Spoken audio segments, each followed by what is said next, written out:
नमस्कार। आज हम लोग बात करेंगे स्टारलिंक कार्यक्रम के बारे में। देखिए, स्टारलिंक कार्यक्रम अमेरिका की private space agency space x के द्वारा शुरू किया गया है। स्पेस एक्स के सीईओ एलन मस्क हैं। एलन मस्क का पूरा नाम है एलन रीव मस्क। इनका प्रोग्राम है कि पूरी दुनिया में सैटेलाइट के माध्यम से इंटरनेट पहुंचाना। ये जाल बिछाना चाहते हैं पूरी पृथ्वी के चारों तरफ कि इंटरनेट वैसे जगह पर भी पहुंचाया जा सकता है जहां तक अभी इंटरनेट नहीं पहुंचा है। अब इसमें योजना में 20,000 लगभग सैटेलाइट छोड़े जाने की योजना है, जिसमें 1,000 से ज्यादा सैटेलाइट अभी तक छोड़ दिया गया है। अभी तुरंत 49 सैटेलाइट इन्होंने छोड़ा था, जिसमें से 40 सैटेलाइट धरती पर ही आ गिरा, जिसके वजह से इनको बहुत ज्यादा नुकसान हुआ है। और ये इसका रीजन जानते हैं कि इसमें हुआ क्या था, ये कौन से रॉकेट से छोड़ा गया था। देखिए, इन्होंने फाल्कन 9 नाम के रॉकेट से 49 सैटेलाइट को इसमें लॉन्च किया था। कितने सैटेलाइट को लॉन्च किया था? 49 सैटेलाइट को इन्होंने लॉन्च किया था। सैटेलाइट का काम क्या होता है, रॉकेट का काम क्या होता है कि रॉकेट सैटेलाइट को फेंक करके फिर रिटर्न आ जाता है। ये रीयूज है। रीयूज मतलब ये फिर से दोबारा इसको यूज किया जा सकता है फाल्कन 9 को। अब 49 सैटेलाइट जो छोड़ा गया था वो तो स्पेस एक्स के द्वारा छोड़ा गया था, लेकिन ये कहां से छोड़ा गया था? तो ये अमेरिका के कैनेडी स्पेस सेंटर से छोड़ा गया था। अमेरिका के कैनेडी स्पेस सेंटर से लॉन्च किया गया, जिसमें से 40 सैटेलाइट धरती पर ही आ गिरे। इसका रीजन क्या था, इसके रीजन को समझते हैं। देखिए, सोलर जो स्टॉर्म होता है, इसका रीजन था सूर्य से चलने वाली आंधी। जनरली देखेंगे तो सैटेलाइट छोड़ने के लिए 3 ऑर्बिट पाए जाते हैं धरती पर। 3 ऑर्बिट पाए जाते हैं धरती के कक्षा में।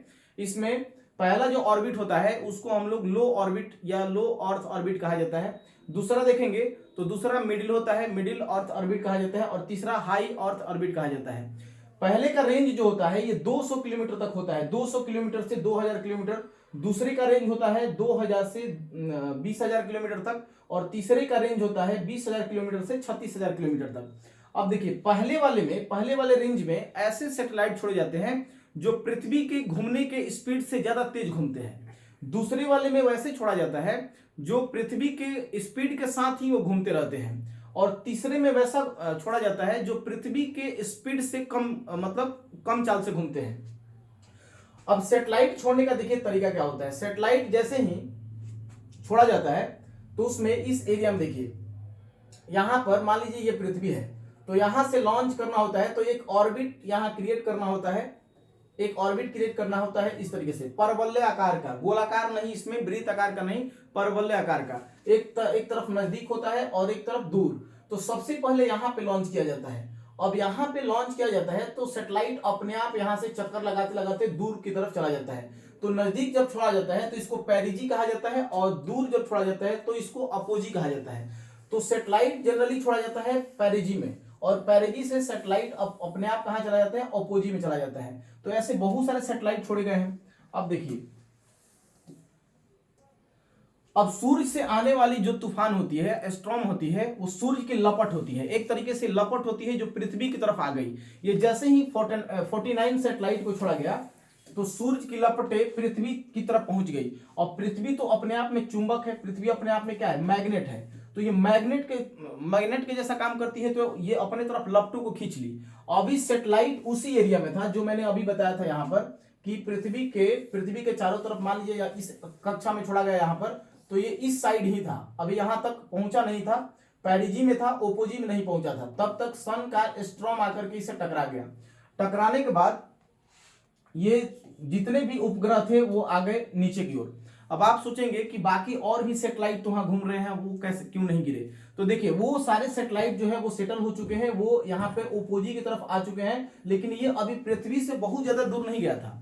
पृथ्वी से मात्र 150 किलोमीटर दूर जाने पर पृथ्वी का जो गुरुत्वाकर्षण शक्ति होता है वो बहुत कमजोर हो जाता है, जिसके वजह से रॉकेट फेंक करके और रिटर्न हो जाता है। और यहां से स्ट्रॉम का धक्का लगने के चलते 40 सैटेलाइट जो थे वो रिटर्न हो गए, और इसको क्षोभ मंडल आते आते क्या हो गया? ये पूरी जलकर राख हो गए।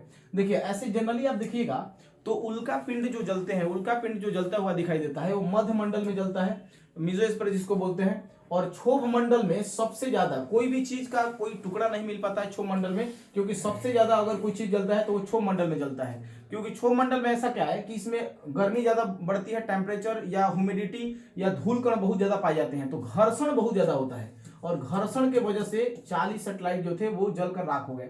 अब देखिए ये इमेज है कि सैटेलाइट पृथ्वी के चारों तरफ जो है, सैटेलाइट से पृथ्वी कैसे दिख रही है। मतलब सैटेलाइट इतना ज्यादा छोड़ दिया गया है कि इसको मतलब स्पेस कचरा कहा जाता है। स्पेस कचरा इसको कहा जाता है, क्योंकि बहुत सारे सैटेलाइट जब खत्म हो जाता है, उनका आयु खत्म हो जाता है या वो काम करना बंद कर देते हैं, तो वो पृथ्वी के चारों तरफ घूमते ही रह जाते हैं। तो एक इमेज ऐसा लिया गया है जिसमें बताया गया है कि पृथ्वी के चारों तरफ इतने ज्यादा सैटेलाइट छोड़ दिए गए हैं कि अब लगभग बेकार हो गया है।